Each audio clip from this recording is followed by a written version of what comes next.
Gisalikway sa gobyerno sa Pilipinas ang hangyo sa China nga buhian ang mga nadakpang mangingisda nga nasakpang nanguha og mga bao sa Half Moon Shoal sa West Philippine Sea niadtong Martes.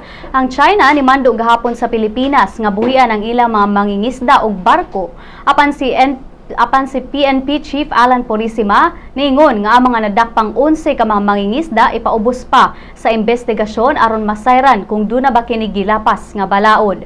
Lakip na ang illegal nga pagsulod o pagkuha og mga endangered species.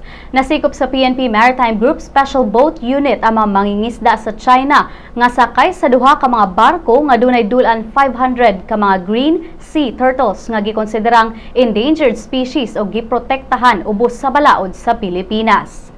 Nagkanayon si Purisima nga mas patasan pa sa Maritime Police ang security patrol sa Half Moon Shoal o gitawag nga hasa-hasa dinhi sa nasod.